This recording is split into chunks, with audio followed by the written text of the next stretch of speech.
The U.S. Special Envoy for Lebanon says Lebanese authorities will come up with a plan by the end of the month to convince Hezbollah to disarm.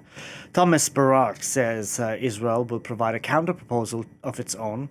He added the Lebanese plan would not necessarily involve military action. For more on this story, we can go across to Rawad Taha in Beirut. So there's a lot of developments here in Beirut when it comes to negotiations between Lebanon and Israel, as well as the file of disarming Hezbollah. Today, a high-level Senate and Congress delegation from the U.S. is visiting Lebanon, accompanied by U.S. envoy to Lebanon, U.S. ambassador to Turkey, Tom Barrack, as well as U.S. advisor to the United Nations mission of the U.S., Morgan Ortagus. We know for a fact that they came here to Beirut after a series of meetings both in Syria and in Israel.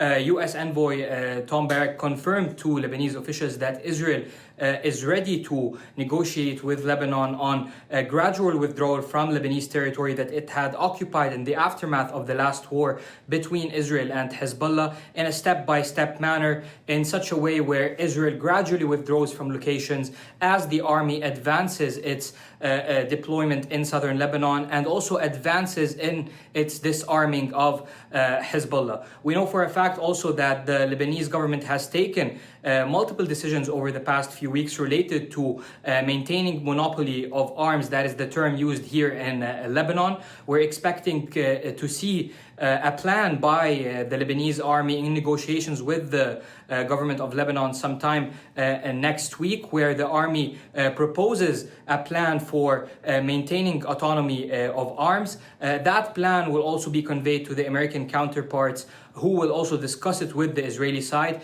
However, we've seen explicit statements from Sheikh Naim Qassem, Secretary General of Hezbollah, mentioning that Hezbollah refuses to disarm, and that also it is not ready to engage in any step-by-step negotiations with the Israeli, and that Israel must first withdraw from all Lebanese territory before any negotiations on the state's autonomy of arms.